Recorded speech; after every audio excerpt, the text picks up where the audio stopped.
Every Christmas, some small child in a church, a school play, or just surrounded by friends and family at home will pick up a musical instrument just like this violin and proudly play the most beloved Christmas carol of all time.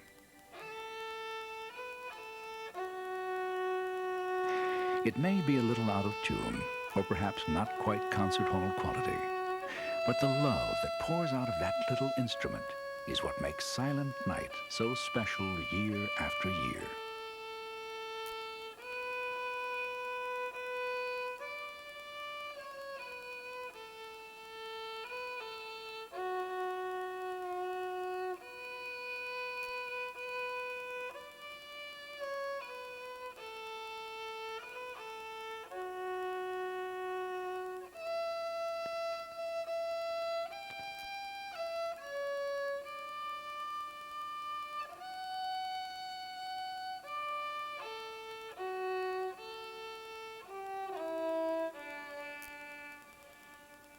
Now translated into more than 124 languages, it's a simple carol, but one that has brought families back together, given hope to the hopeless, and even stopped the roar of the battlefield.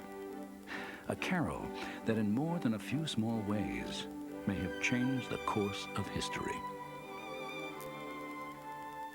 But every Christmas, it's still played by that small child around a tree full of gifts.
The Vienna Boys Choir may be the best known and certainly one of the finest singers of this legendary Christmas carol.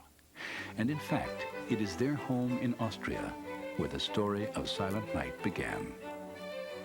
Perhaps it was the Austrian hills, in many ways like the hills of Bethlehem, that inspired the creation of the carol. Or perhaps it was the crystal clear moonlit Austrian nights, similar to that crystal clear night when the angels split the sky singing their chorus of praise about the birth of the Savior of the world.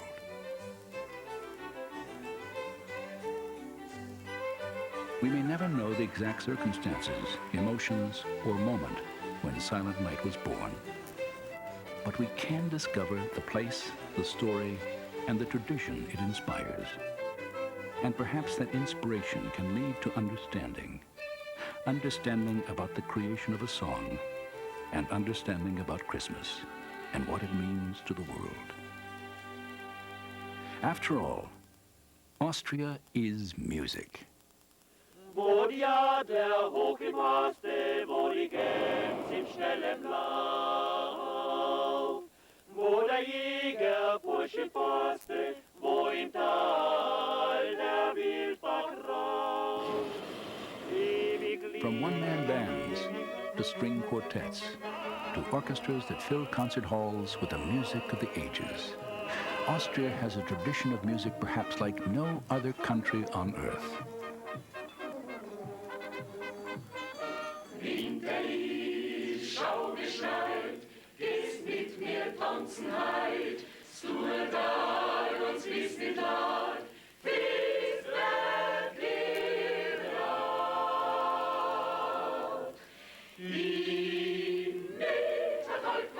Even its best-known candies are named after Mozart, and its waltzes have thrilled the world.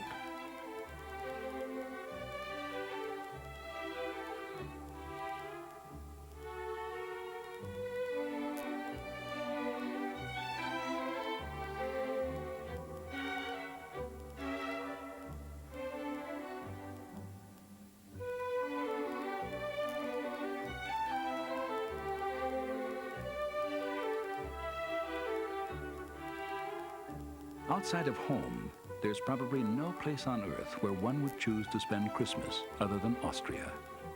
Here, a white Christmas is the rule, and the thick layer of snow that covers the country is just the beginning.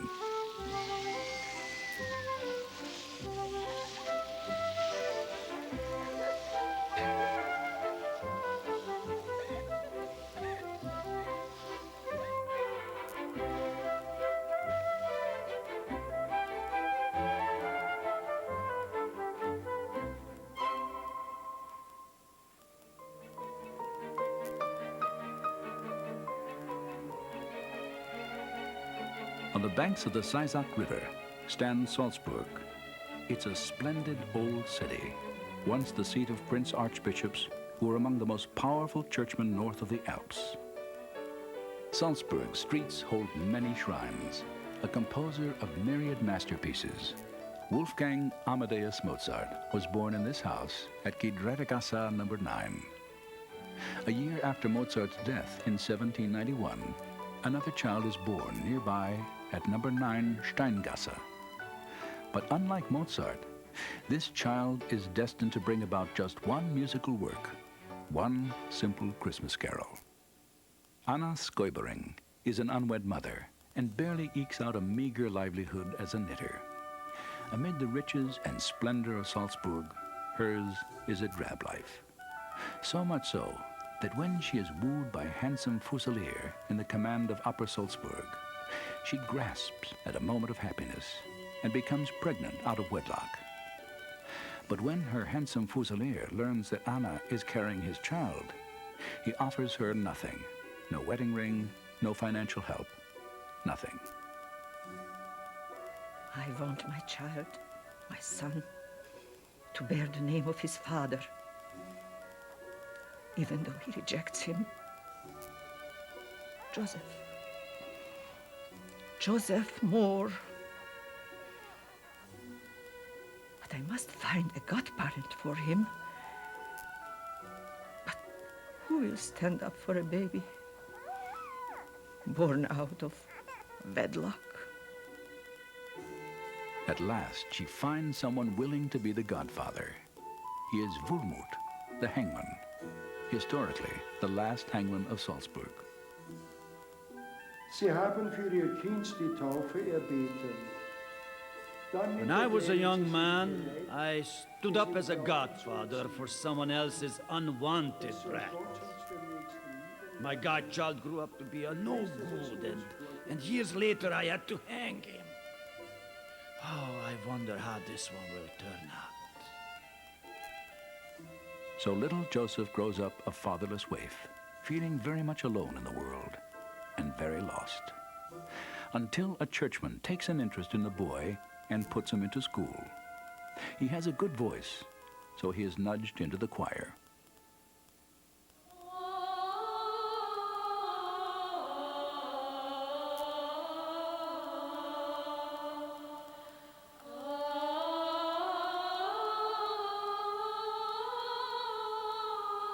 Not yet 16 years old, Joseph enters the seminary at Kremünster in Upper Austria.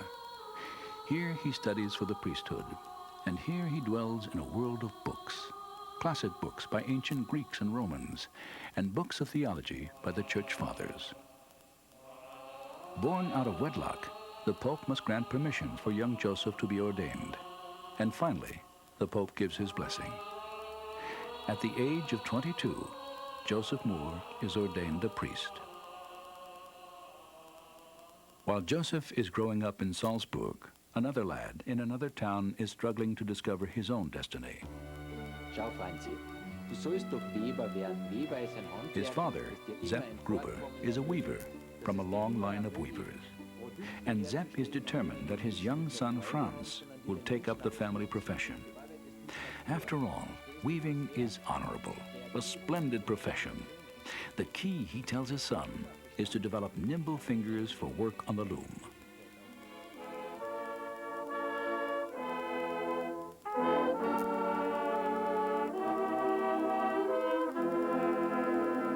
Sadly, Sepp Gruber may be the only Austrian in the world who hates music. To Sepp, music is frivolity and silliness. That's why he is so pleased to see that young Franz is taking his weaving apprenticeship so seriously. But nimble fingers indeed. Nimble fingers for writing music and playing a keyboard and guitar. Unknown to Sepp, a local churchman allows Franz to practice his music in an organ loft. Initially, he is furious, but at last, when he hears him actually play, he relents and allows his son to finally become a musician. Franz Gruber grows up and earns a living as a music teacher in the village of Oberndorf. He's comfortable here, a married man who seemed to be continually fathering children. Often he travels to the nearby village of Oberndorf to visit a newfound friend there, Joseph Mohr, who is the assistant pastor of the parish church of St. Nicolas. Father Mohr and Franz have much in common. Each has a good voice, and both share a deep love of music. But their good times are not equally enjoyed by Father Mohr's superior, a man of little humor who writes to the Archbishop. Father Mohr lacks the spirit of a subordinate. It is hardly edifying that he goes to public places, smoking his pipe, playing his guitar and singing songs. Despite the pastor's complaints, the friendship between Franz and Joseph Mohr deepens. It is 1818. Christmas is approaching. Returning from the blessing of a newborn child, Mohr has been literally overwhelmed by the Madonna-like beauty of the mother and her new baby. As he looks out over the river, his mind races back 2,000 years to another starlit night on a hillside in Bethlehem. His emotions overflowing with the power and the beauty of that night so long ago, he begins to catch a vision of the majesty of what actually took place. In the quietness of the moment, he can almost feel the light as it touches Mary's sleeping face. With the eyes of his mind, he sees the angel awakening Mary, announcing the divine child within her womb. Then of the struggle she and her husband Joseph endured as they traveled to Bethlehem, she sitting on the young donkey as Joseph led them across the rocky, barren landscape. But even after arriving at their destination, they were sent away by the innkeepers, only to find rest in a humble stable. There, the Messiah, the Son of God, was born in humility and meekness. Mohr drifts back to the reality of the moment, standing there by the river, but looking out over the deafening silence of the snow. He thinks mostly of the stillness, the silence of that holy night. Be still and know that I am God, sang the psalmist. Stillness, holiness. It must have truly been a holy night, a night that forever changed the course of the world. that electric moment has given him a burst of creativity he has never experienced. At home, just minutes later, his study is bitterly cold, but Father Mohr fails to notice. Hours pass, one after another, but he never checks the time. He is writing a poem, 6 stanzas in all. It begins, Stille Nacht, Heilige Nacht. In English, the words translate Silent Night, Holy Night. The words capture that moment of wonder in Bethlehem, the dire poverty and pain of a woman in labor, in a barn crowded with animals, of the basic earthy simplicity of the event, the humility of the shepherds, overwhelmed by the terror and majesty of the moment. That moment when the human soul was engulfed in holiness. But his mind is drawn from his pen as he remembers an impossible situation. For his congregation, Christmas Mass is the high point of the entire holiday season. But the church organ is silent. Mice have eaten through the bellows, and Christmas Eve just around the corner. St. Nicolas is a poor parish, and no one dare make idle promises to the poor. Yet Father Mohr makes promises. Liebe Freund im Glauben, ich weiß, es ist nicht schön. Our organ is sadly in need of repair. It stands in silence. Oh, but do not despair. Perhaps a miracle can yet happen. Yes, I believe it will be so. This Christmas, there will be beautiful music for all of us. We can't possibly afford a new organ, and the old one seems beyond repair. Without a Christmas miracle, tomorrow night will be a Christmas Eve without music. Then he remembers his poem. One of his poems were put to music, not for a voiceless organ, but for human voices, even with guitar perhaps. He hurries to the house of Franz Gruber.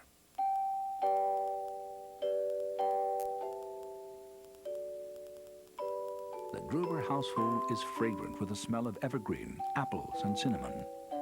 Christmas. Franz has taken the family crutch from the attic, a year-end ritual. He is carefully dusting each piece when there's an urgent knocking at the front door. It's his friend, Mohr, his eyes shining like Christmas stars.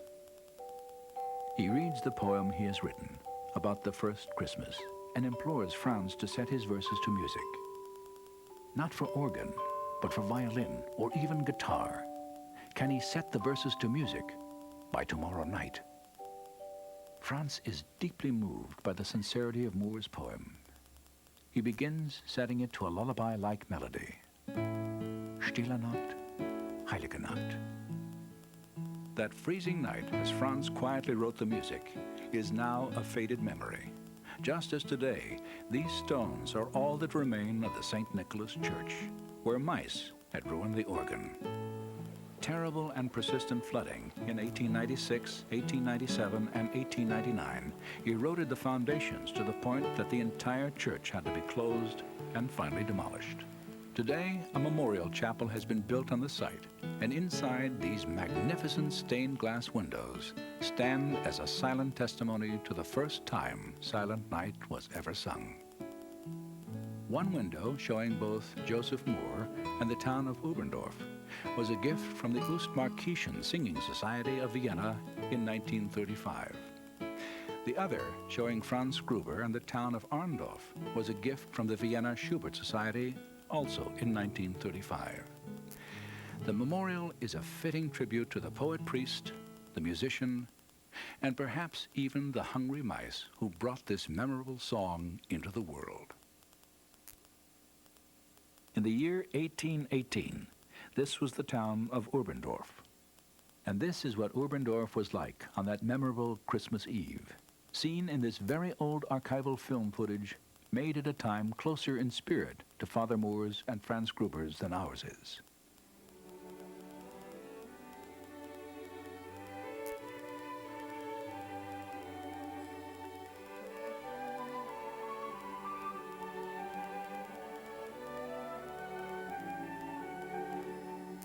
Parishioners of St. Nicholas don their historic hand-sewn finery. In most cases, the provincial costumes worn only at special events. Lanterns light the way to church through the vast winter night. During this special time, both peasant and well-to-do join in the sacred celebration. And some are asking, has the Christ child miraculously provided the church with a new organ? But the organ remains mute. Instead, there are sounds of a tenor voice accompanied by a guitar. It is unlike any Christmas carol ever heard before. Even today, as we listen to the song, there is an overwhelming feeling of silence, timelessness, and holiness. A gift has been given. And from that moment onward, the course of humanity has been changed until the ending of time. It is a moment indescribable. Never since the instant the Creator divided time into days and nights has there been such a single, solitary moment. That moment is the basis for every year's Christmas.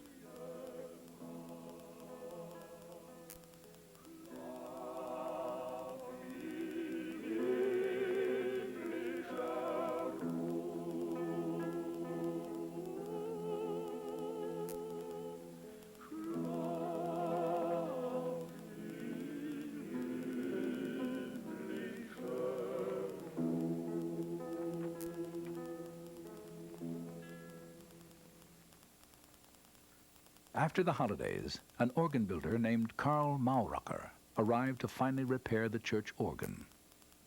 After the work was finished, he asked Franz to sit down and try it out, and the first song he played was Silent Night. The organ builder was so entranced by the song, he asked if he could write it down and take it back to his valley of Zillertal. From that moment on, it's difficult to know exactly what happened, but one thing is sure. The song spread like wildfire, so much so that for many years its creators, Franz Gruber and Joseph Mohr, were forgotten. The song had begun to take on a life of its own. It was heard not long after at the fair in Leipzig. Then it was performed before the King and Queen of Saxony by 4 children with reportedly unusual musical abilities. At that time, it was called A Song from Heaven. When it was finally published, it bore the inscription, author and composer unknown.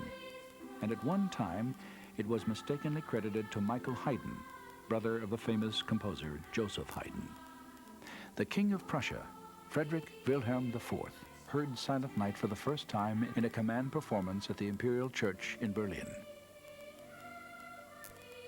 He was so moved that he declared that this magnificent song be performed at Christmas pageants and concerts throughout the nation, and directed his highest advisors and court musicians to undertake an official search to discover the author and composer.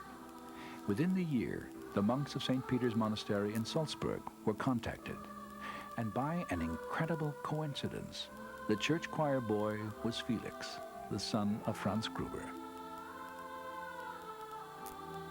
He convinced the monks that the music was his father's, and Franz was finally found in Hallein, where he was now the choir master. During those years, the melody had been carried from town to town under several names.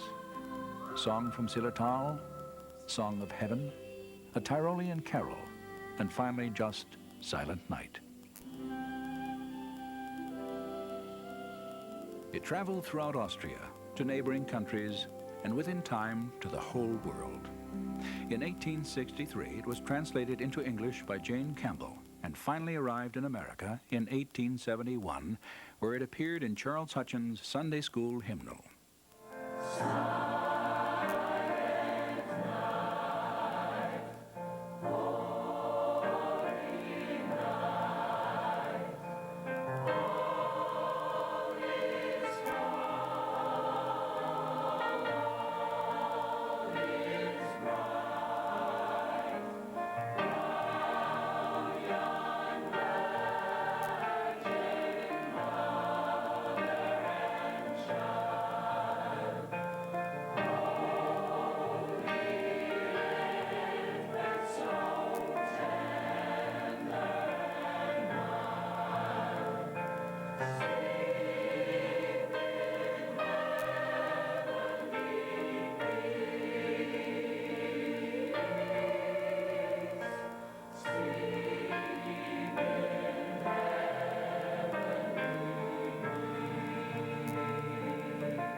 Franz Gruber and Joseph Mohr remained friends as long as they lived, but their visits became less frequent. Franz's work took him to other towns. He had fathered 12 children and had created 70 musical compositions by the time of his death in this house at the age of 76. Sadly, even after the discovery that Franz had written the music, neither he nor Joseph Mohr lived to learn of the impact that their hastily written little carol would have on the world. And in the end, Joseph Mohr's humorless pastor got his way. Father Mohr had been too popular, too playful, so he was transferred from Oberndorf to another parish, and then to another and another. He died of tuberculosis of the lungs at the age of 46. All that he left behind was his chalice, his vestments, his breviary, and the verses to the best-loved Christmas carol in the world.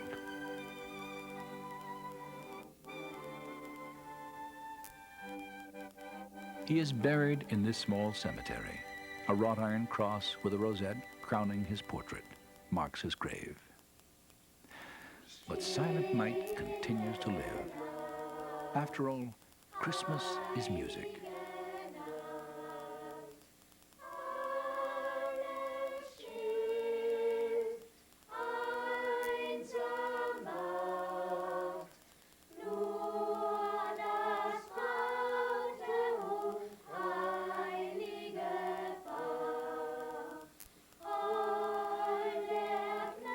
Stories have been told by missionaries and explorers of hearing the song in deepest Africa, India, the Far East, and the deserts of the Sudan. For many years, Franz's grandson played his grandfather's original guitar and performed the song on the radio until 1938, when Austria was overrun by Hitler.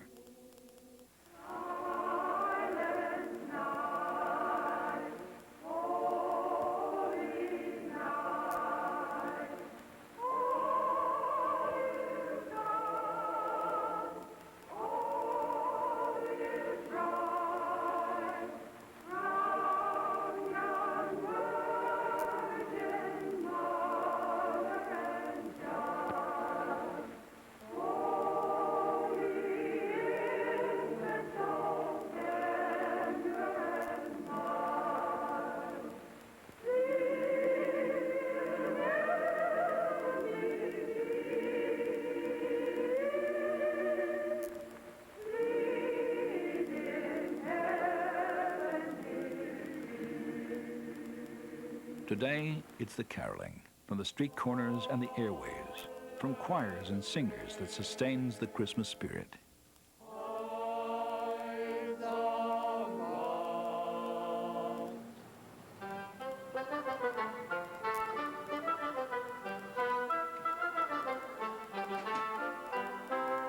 Even throughout the hustle-bustle of shopping days left, where it is sales that are ringing, not church bells, and advertisers who are trumpeting, not angels. It is the old carols that keep reminding us that we exchange gifts because on that first Christmas, 3 wise men from the East brought gifts to the Christ child. And most importantly, God gave us the greatest gift in the form of his only Son.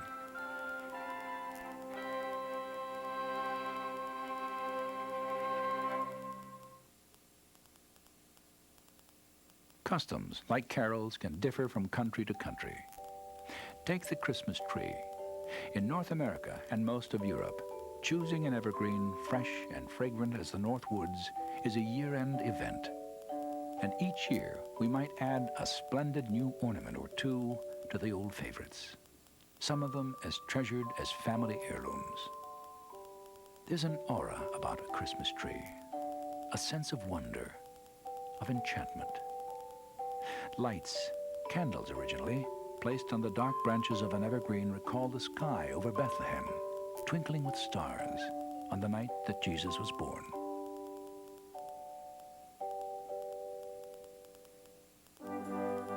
But evergreens don't grow everywhere Christmas is celebrated, such as the islands of the Caribbean. Here, the Christmas spirit is a celebration of family, as free and warm as the tropical seas. In colder climates, the The winter nights, long and melancholy, veil the earth. Families gather to light the 4 candles of Advent, one each week, until the lengthening of days and Christmas has arrived. From Sweden to Mexico, to Africa, to the Far East, and the 4 corners of the earth, Christmas is celebrated by a multitude of cultures rejoicing that Christ has come. Anchoring these ethnic fireworks is the gift unparalleled, a gift that was given some 2,000 years ago. And from that moment on, the course of humankind was changed forever. Today, this is the hillside where the angels proclaimed the message to the shepherds. And this is probably the very pathway they walked as they went to the manger scene. Now it is surrounded by the Church of the Nativity here in Bethlehem. Tradition says that this is the site where the birth of Jesus took place, now enshrined and surrounded by Greek Orthodox, Roman Catholic, and Armenian churches. For all people who celebrate Christmas, one carol has captured that timeless moment in Bethlehem. That moment of divine stillness. That moment when the human soul was suddenly engulfed with holiness. Silent Night is people the world over sharing Christmas. It sounds from street corner bands in America to translations in Korean from the churches of Seoul. Battle-weary soldiers fired it from the trenches of World War I like a missile from heaven. Legend says that in the clear Christmas night, Stille Nacht was heard from the German trenches. It was answered by the French. Then the British joined in, and the American doughboys from across no man's land. Even in the horror of war, Silent Night, Holy Night broke the back of hatred, blood, and death. And the stories continue.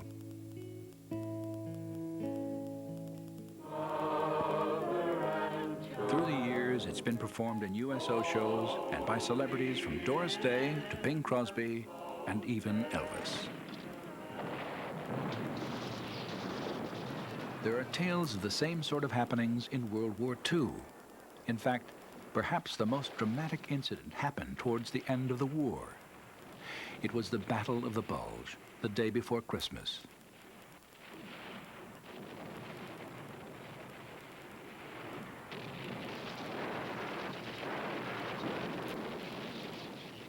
Three American fighting men, torn from their unit during the night, are lost in a forest at the border between Belgium and Germany. They don't know it, but they're wandering behind the enemy lines. A squad of German soldiers is scouring the forest for signs of the enemy, and before long, they spot the Americans.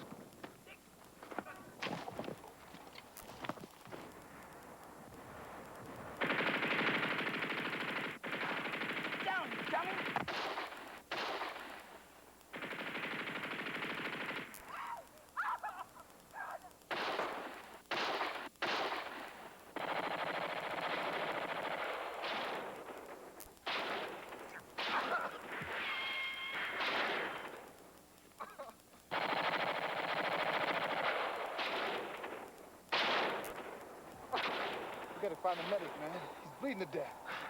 Yeah, I know.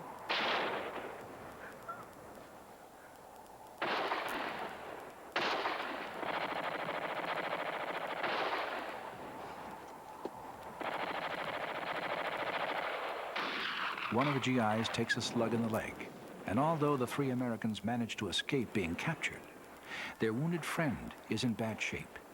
He needs shelter desperately.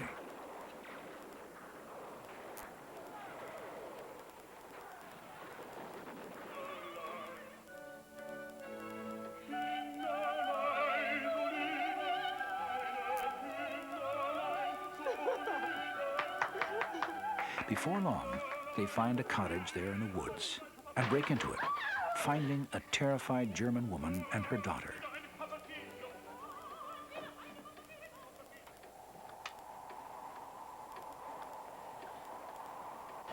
It's our friend outside.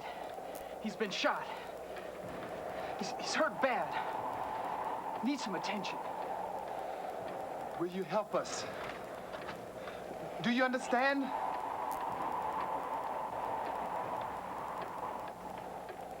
Please.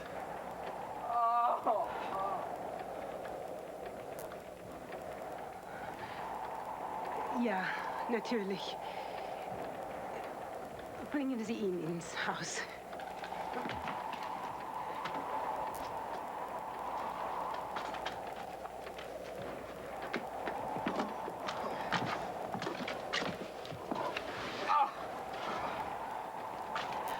One of us better keep an eye out. All right, then you get him settled, and I'll take the first watch.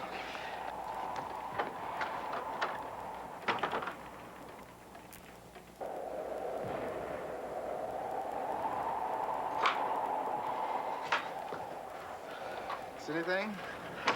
Nope, it's pretty quiet out there. Yeah, good. I don't imagine any Jerrys would be out in a night like this anyway. Probably not. The terrified woman carefully tends to the GI's wounds as best she can. But soon, the Germans arrive, demanding shelter as well. Wehrmacht.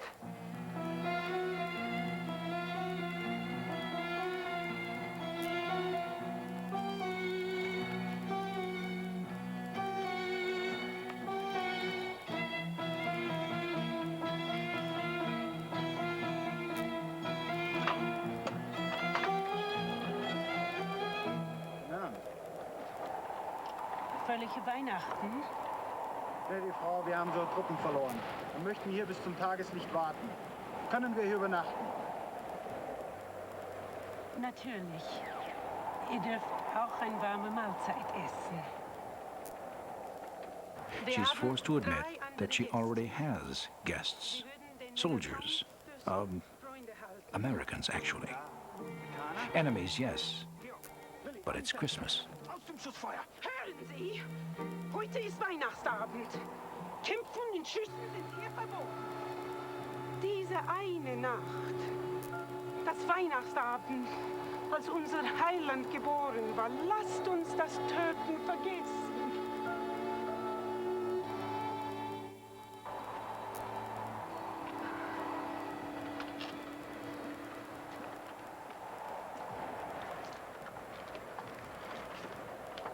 She will accept them also as guests, but it is Christmas Eve, and they, as well as the Americans, must leave their weapons outside. Remarkably, both sides agree to the highly unusual arrangement.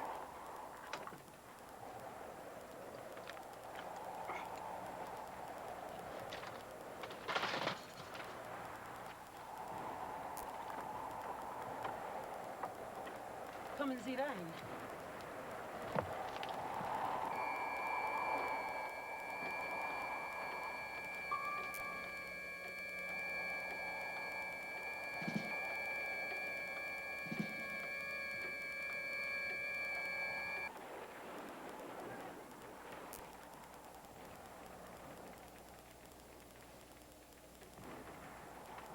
Maria, bitte das Tischgebet.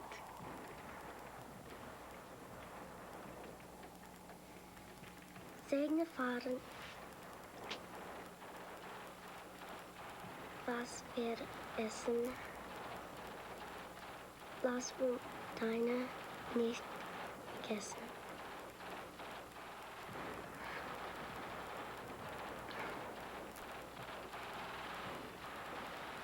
Each group of soldiers is the other's enemy, yet they actually manage getting through the Yuletide supper the woman had prepared.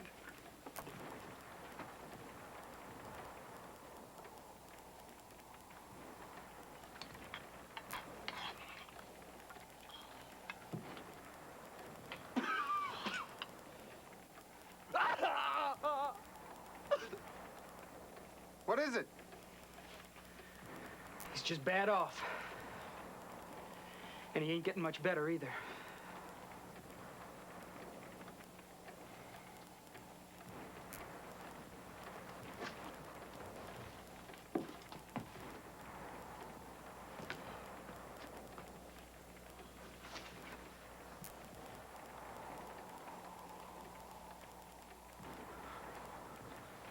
You You a doctor? No, but I studied medicine at Heidelberg until a few months ago. You speak English?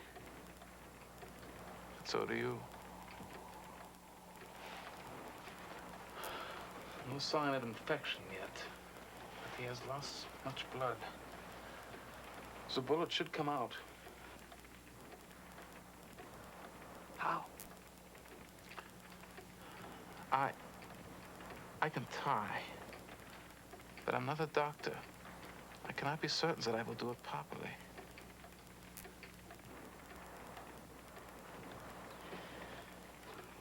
What happens if we don't try? I cannot say. There may be infection and more bleeding.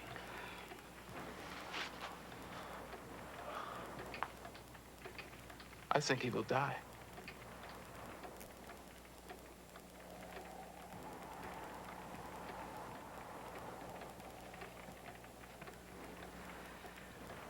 Then let's try. Very well. Ich muss heißes Wasser und Verbandzeug haben. Und wir müssen ein Küchenmesser haben, um das schärfen.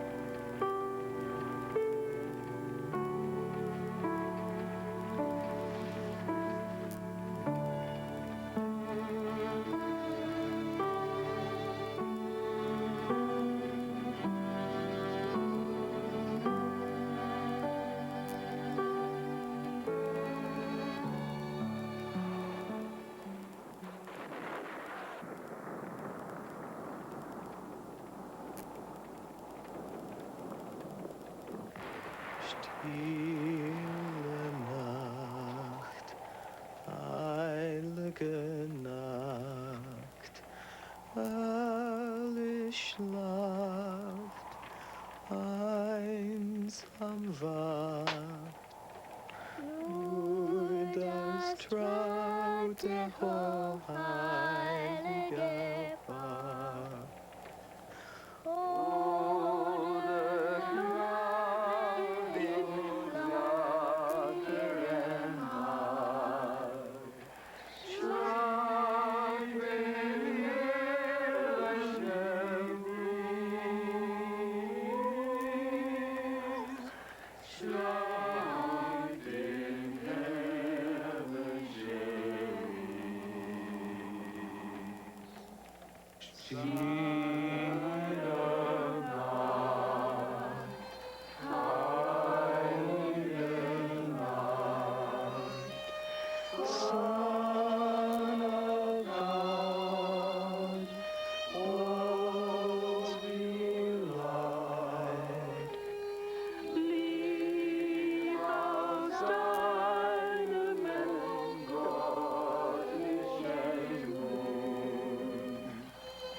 He's sleeping peacefully. No fever. No infection. I think it will be all right.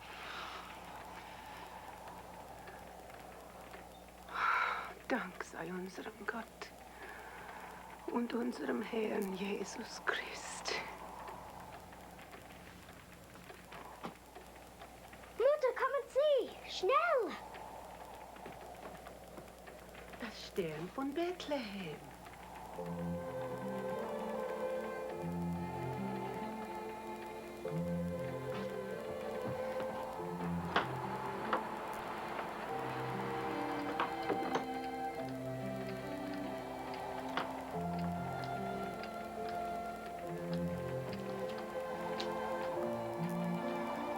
Calm. Steady, still.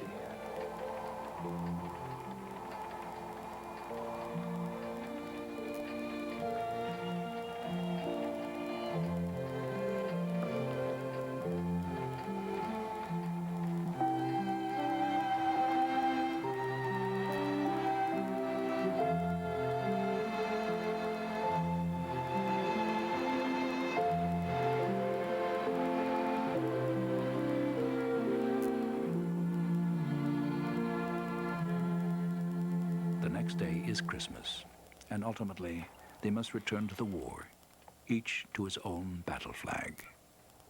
The crude battlefield surgical procedure went well, and the wounded GI is much improved.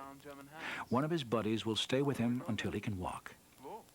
In broken English, the Germans mapped the route back to the American lines for the other GI. Christmas had been born once again in the lives of those soldiers.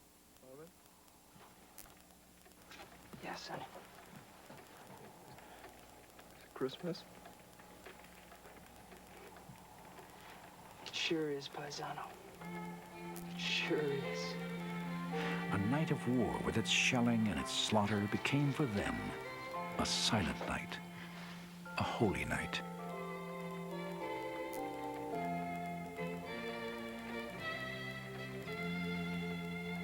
From world wars to the frustration and struggles of everyday living, the message of Silent Night continues to remind us that on one star-filled evening 2,000 years ago, God shared with us his most precious gift.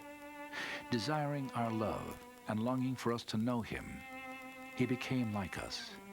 And through the miracle of incarnation, we have the opportunity to touch the infinite. Today, throughout the winter season, Austria welcomes a special kind of visitor, a Christmas pilgrim.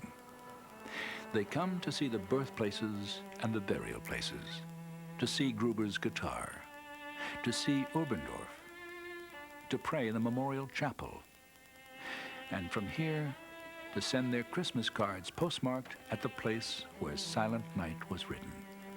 Then they will return to the modern cosmopolitan city of Vienna, where the more fortunate may hear the Vienna Boys Choir sing the timeless Christmas carol that brought them to Austria in the first place. And the wonder of that Christmas at St. Nicolas Church in 1818 will once again be relived.